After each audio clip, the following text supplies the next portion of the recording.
Good morning, Burbs. My name is Azalera. When it comes to Sodam itself, I feel like a lot of people who have already played the emergency quests will kind of like, how do you say it? You're going to be really used to playing against Sodam already to begin with. So unlike Masquerade, it doesn't feel anything too crazy. Only because you already know exactly what's going on. Also, by the way, this lobby action is the new Diva motion. I think this is like number 4. That's on the new Miku Scratcher now, which is really cool. But yeah, I just wanted to make this quick video just showing my like first impressions and my thought process going into this, right? So a lot of people who have played the EQ of True PD or Gomorrah already, you probably know that Sodam is like really weird because there's like all these weapon weaknesses and everything that makes him go into a stun. And then on a 1v1 against him, right, you're going to be hitting his core most of the time anyways, which is why I'm thinking that a random drink EX would probably be not a bad idea. Because I can actually get the weak hit. There we go, we got it in one try. Very good. Also, weak point damage bonus for premium actually has a little bit of a higher damage than non-premium. So for anyone who's not premium, just grab the, shift to EX. I think it's perfectly fine too. But I just wanted to just do it to also not only just test the damage, but also see what's up with it. So anyways, what I'm playing here is Phantom. This is going to be exactly my first try. We actually get 2 tries only per day. Oh, man, that's going to take a while to get to the higher depths. But yeah, unless that they are using like any new mechanics or any new attacks, which I highly doubt, I don't really think it's going to be anything too different. The only thing different is a lot of people who have been playing in the emergency quest version would probably be thinking like, hey, I don't really have aggro usually, and you're just not really, used to playing it without the aggro, or rather, yeah, you're not used to playing with the aggro. There you go. So it's going to be a little bit of a different experience. Okay, so no weakness so far.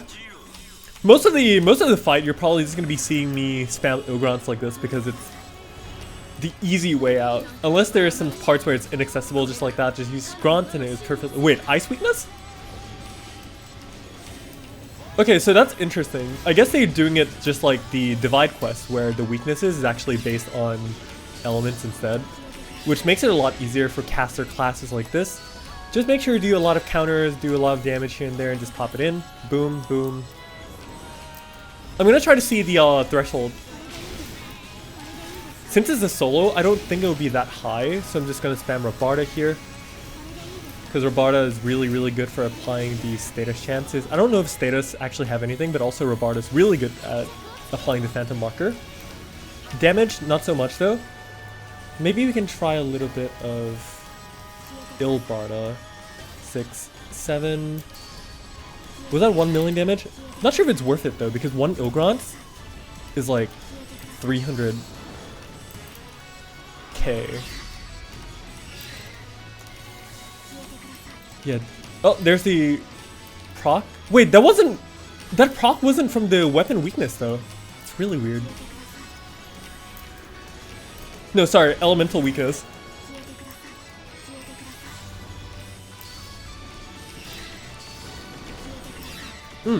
Yeah, so by far this basically just like plays exactly like the emergency. So I don't really feel anything different from it per se over here. Boop, behind a rock. Can pull up your PP battery. Get some nice PP restoration in here. Wait, what hit me? Oh well, I mean it doesn't really matter, right? Because I can just anti out of it easily. Counter that. He's like super telegraphed. So as long as you can just watch him and stuff like that, it should be really, really easy for you. For some people, it might actually find it a little hard having like all these damage numbers up all the time. You can actually go into the game options and decrease the damage size number and stuff like that.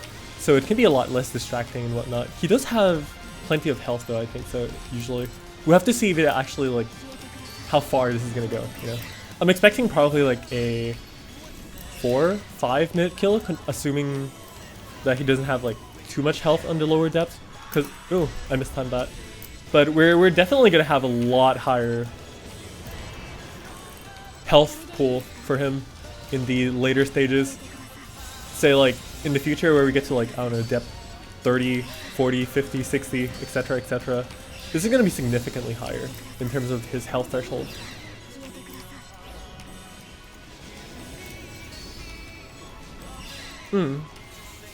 Also, you know, oh, he's just got stunned. But yeah, what I was gonna say was, I was like, you know what? I haven't been activating my cross potential this entire time because I wasn't really thinking too much about it. I guess these opportunities are good though. 3, boom. Now we get some extra damage from the Light Weaver. Normals, pop that, pop that.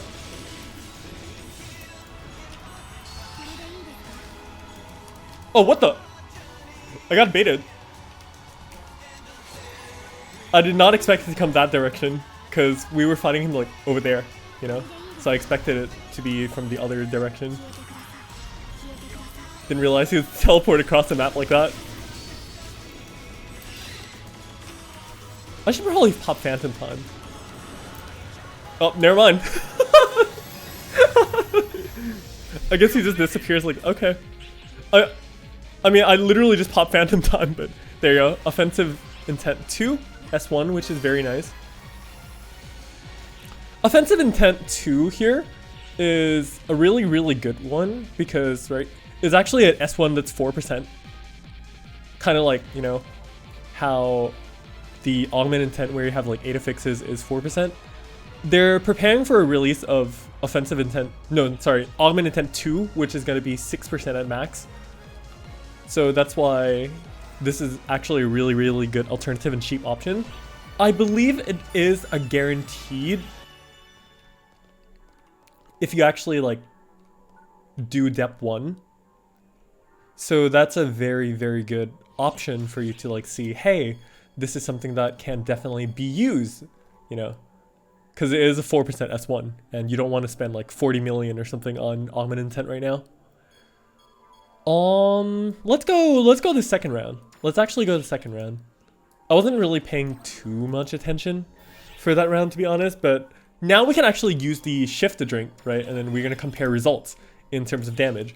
So basically my Ilgrons was doing around like 33k per. So an Ilgrons hits 10 times. So that's basically you see that number and then just times 10. And then that is the damage of your Ilgrons. Probably should feed my mag as well. Actually, you know, the energy isn't as bad as I thought. Yeah, so this is perfectly fine. This is perfectly fine. Very nice and easy.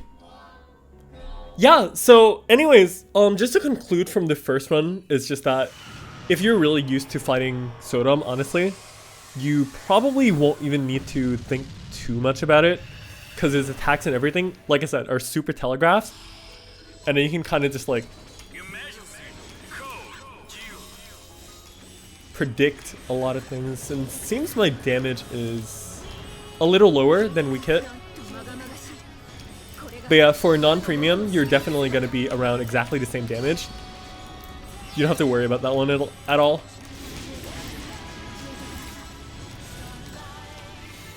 But yeah, all the buffs I have right now is just my team buff, and then the drink, and that's about it really. I haven't really used anything crazy.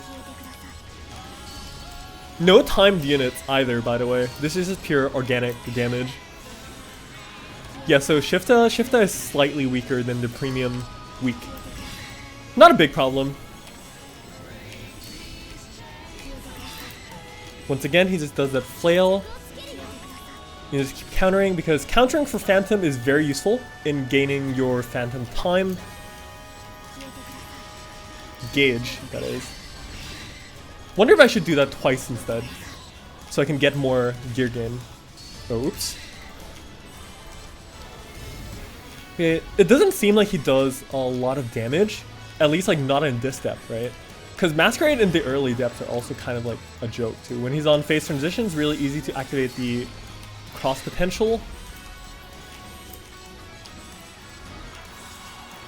Again, watch the direction that comes from. Hide behind a rock. PP recovery. Take out the auras, take out the whatever. Boom. Damage, damage, damage. Should have countered that. Did counter that one.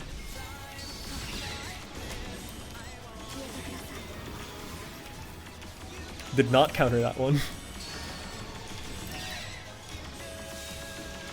Oh! Okay, that's a... I guess the stun threshold might actually be HP based then. Because I don't think I've hit a weak element. I could be wrong.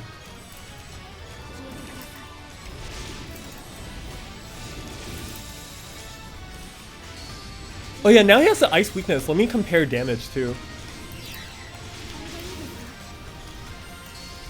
Yeah, I think my last run's damage was around like 55k or something a tick. Or like 50 something k, but this one's not 50 yet. Keep messing up the timing for that. I want to see the weakness. I want to see the non-weakness damage now. Like, if this guy's not weak to ice, is the damage going to be significantly lower?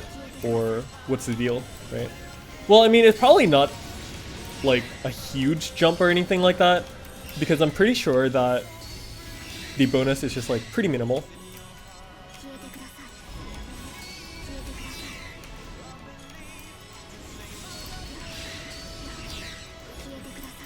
Yeah, it's getting the counters off, and now I actually have to use Phantom Time, otherwise it's just a waste, right?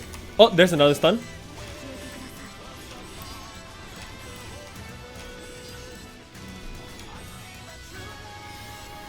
Tried popping a small Zonverse there, just for some extra mark pop damage. Also, yes, I did pop an uncharged Zonverse, because it does last long enough for the mark and stuff. So it's not a big deal.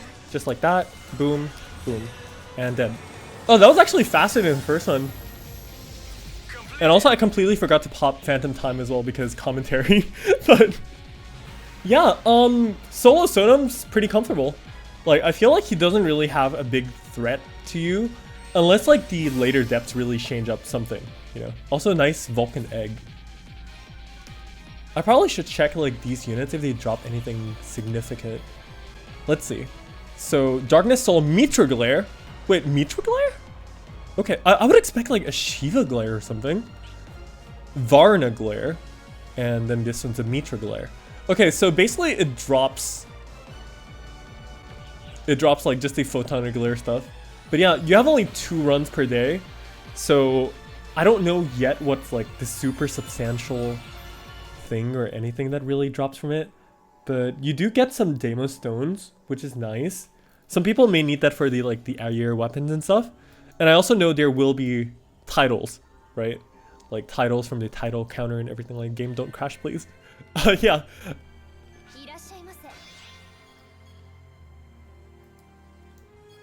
Oh yeah, there's the partner card stuff, but right here, what's important right now is, there we go, we get 100 Lumen Mech fragments. Okay.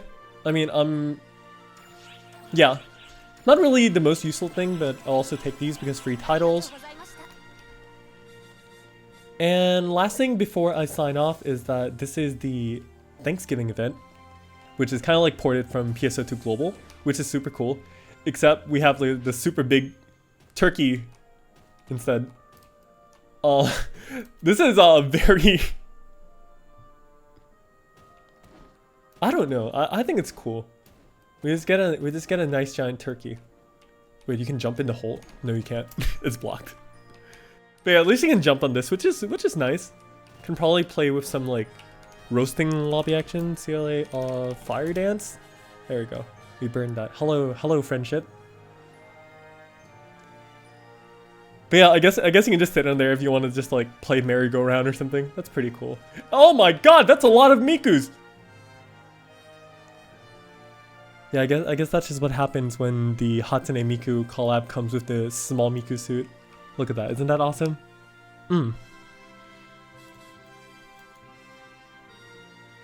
Anyways, that concludes my first impressions for the solo Sodam quest, so hope all of you guys enjoyed it.